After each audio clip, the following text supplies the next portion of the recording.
Are you just a little guy that wants to know how to set up a stream but don't know where to start? Well, have no fear, because I too am just a little guy, and I somehow managed to figure it out. Keep in mind, this video is less of a how to become a streamer video and more of just a collection of answers to questions I have been frequently asked. There is no one right way to stream, so this is just how I do it. I hope it helps. Enjoy! For my PNGtuber, I use Veadotube.mini. The link will be included below. The interface is simple and very user-friendly. You can play with the settings for a transparent background, green screen, or more. And you can upload your own custom images and GIFs. You can set different image states to hotkeys and apply simple animations and transitions to each. For visual channel point redeems such as images and videos, I use Triggerfire. To make a redeem, you click on the plus button in the lower corner and create a command name. Even if you don't plan to use it as a command, this is still required so the website can communicate with Twitch. Click the channel points button and name your redeem. Make sure to use the exact same name when you create the reward in Twitch. It's important to note that the option to upload your content won't appear until after you hit select media.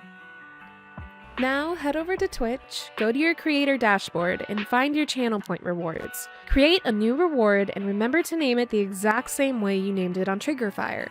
Set everything up, refresh your recording screen, and test it out. For audio redeems, I currently use sound alerts, but you can use Triggerfire for them as well. One of the most fundamental tools for any Twitch streamer is Nightbot. I mainly use it for commands and timers, but it has a lot of other features worth researching. One of the more confusing aspects of Nightbot can be keywords and phrases. Here are the most important ones I utilize. The first is the counter. Create your custom message and include the command count for your number. Then when you go to Twitch, the number should escalate every time anyone uses the command. For messages like lurking, include the user command in your custom message and it will display the name of whoever uses the command. Another thing to note is that you can use your channel's custom emotes by putting the emote name in your message. The most useful and also most intimidating set of terms is the shoutout set. To mention the user you are shouting out, use touser.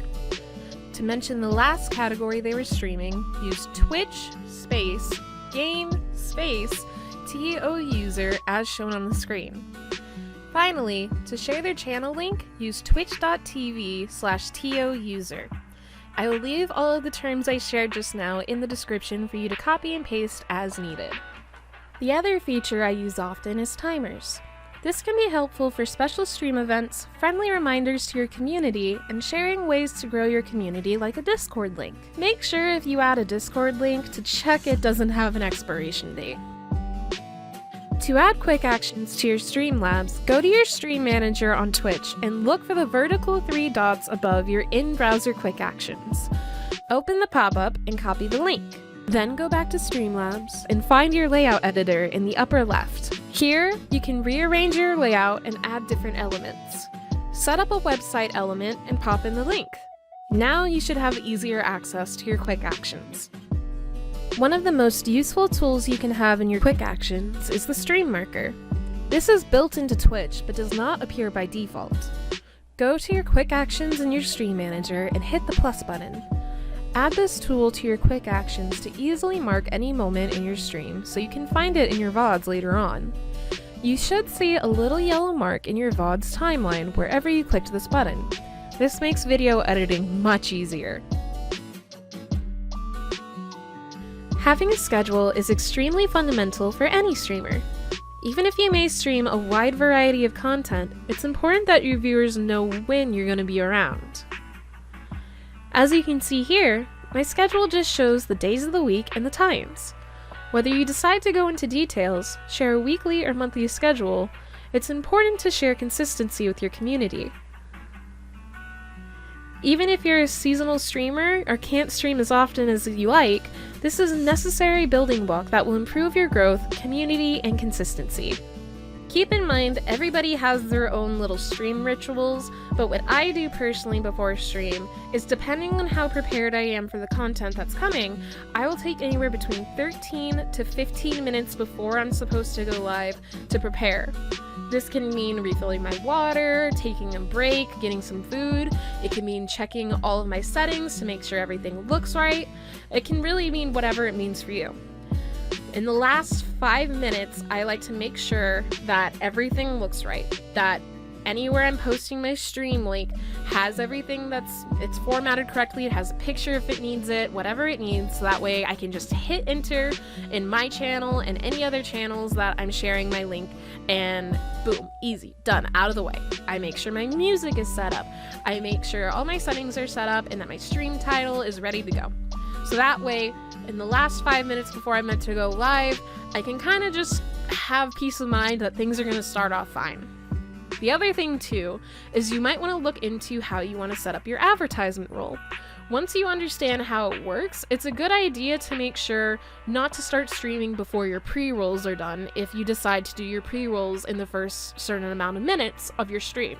For me, my pre-rolls happen in the first 5 minutes of my stream, so I try not to go out of starting soon screen until those 5 minutes are up. That way anybody that's coming in that doesn't have a subscription isn't missing out on content right from the beginning.